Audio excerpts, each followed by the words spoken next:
Hey guys, it is Sunday, and I meant to do things, but it kind of just became a gamer Sunday, and I just played video games.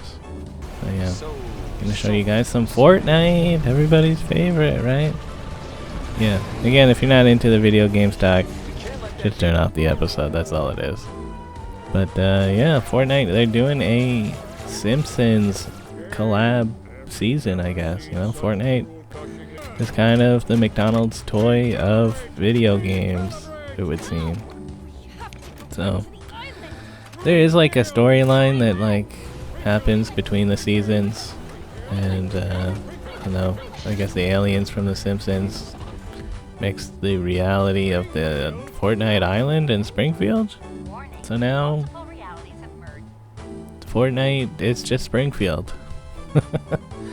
So yeah, I gotta play as my cartoon shaded character, since the whole map is got the cell shaded shaders on it. It's actually pretty cool. The first thing I noticed, I was like, yo, it's the Springfield Canyon from when Bart was gonna jump that Springfield Canyon. And look at how convenient that is. They put a little car next to it so you can go and do the jump yourself. Hell yeah. Kind of like the show, except I didn't like fall down into the canyon, and yeah. Also, the Simpsons house is here. I thought this was it, but it was actually the Flanders house, which makes sense, you know, it's right next door. But yeah, let's go check out the Simpsons house. Starting off with the back, you know, the tree house. It's looking pretty good up here, very treehouse-esque.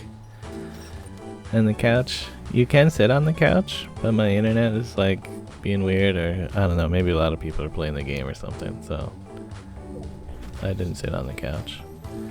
I did have to kill a Tom Holland in the attic, but yeah, the rest of the house is looking cool.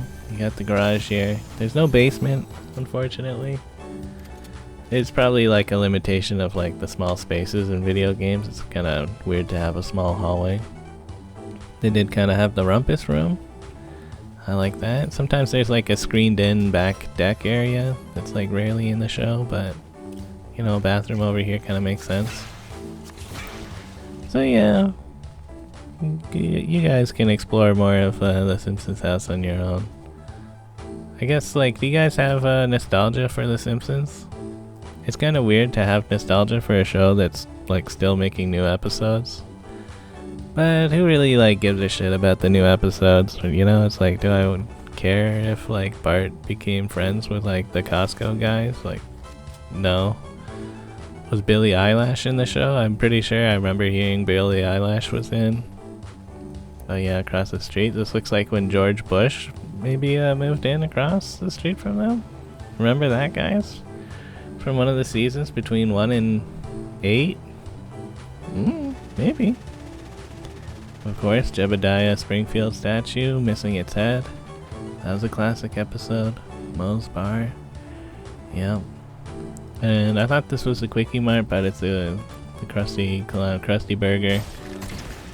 Yeah, gotta kill, what is this? Dwayne Johnson, The Rock, but as his superhero. Yeah. Yeah, and you can even eat those burgers. Or should I say steamed clams? You guys get that reference? Quickie Mart? Hell yeah. No Apu though. Unfortunately, Apu is still dead for being a minority, I guess. Kind of a shame that they had to remove like one brown guy in the show. But it is what it is, I guess. Make comedy legal again. And all that. I did get my Victory Royale. Guys, if you don't get those Apu jokes, it's because I just liked Apu. He was a good guy. But anyways, after that, in the afternoon, we played Repo. They were doing a free weekend of Repo, which it looked like a good game, but it looked pretty similar to Lethal Company. So none of us like wanted to rebuy a Lethal Company. Although it's kind of cheap right now. I guess you're repossessing valuables from houses and stuff. And we didn't like do the tutorial, so we were a little bit confused about how to leave once we were done a level. Eventually we figured things out. You gotta like touch the screen. But yeah, there's also monsters that try to like kill you. One of the nicer things about Repo compared to Lethal Company is it's like actually designed pretty well. Like the monsters do seem to have ways that you can avoid them, and the levels have little spots that you can hide in. You're like a weird robot guy that like can extend and collapse and stuff, so all these like tables and chairs, if you crouch and go underneath of them, you'll like hide under them. Yeah, I don't know what's going on with this thing, but it didn't immediately kill Adam here. Maybe if we had like a gun or something, we could like shoot it off of his face, but I don't know. This is like our second time playing, so yeah. Trying to like pick this thing up and then I'd maybe go and like hit his head with it, but yeah. You can like grab each other's things, and then this guy showed up. I was like, oh my god, I don't know. Again, this is before I knew that you could just like hide under furniture, so I didn't know what was going on. I'm just getting chopped up. So yeah, Repo kinda cool. See, we got good and bought a gun, and now I can use the gun sometimes. See a monster, shoot it. And that didn't like kill it, it just stunned it for a little bit, but pretty neat. So it's gonna be on sale until like the 13th. So maybe we'll buy this. It's not an expensive game. It's like $8.40 or something Canadian right now. So I don't know, it was pretty fun. Maybe we'll play more, who knows. Anyways, after that I also played some Battlefield 6 with my brother. I didn't record any of that, but this is pretty much what it's like.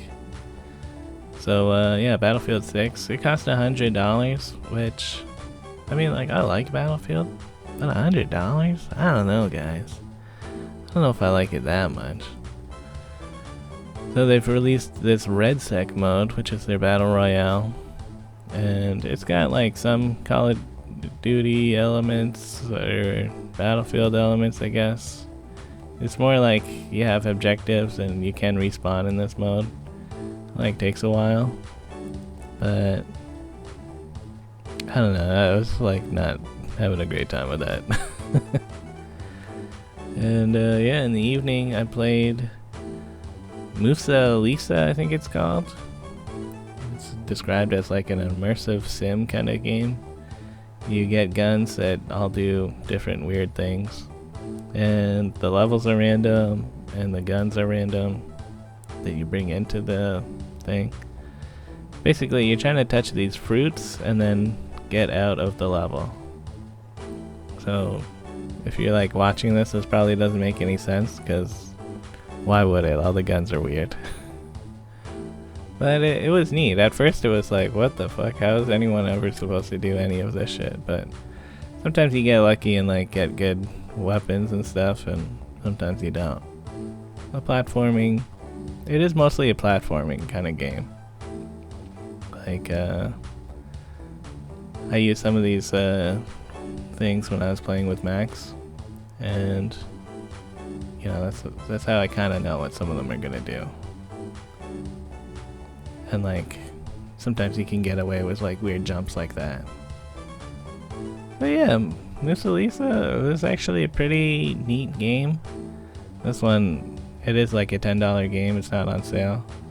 But I don't think I'm gonna refund it just because it's like designed neat, and like, I'm sure not that many people play it. So it's kind of like, you know what, whoever made this, you made a neat game, so keep my $10.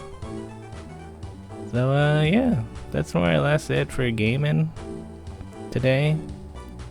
I think there was stuff that I was thinking about doing, like I got that KitchenAid mixer still that I meant to sell, but then I remembered Amanda makes bread at home, so maybe she would like it, so I'll wait to see if she wants it or not. So yeah, that's pretty much what's going on with me. Yeah, later guys.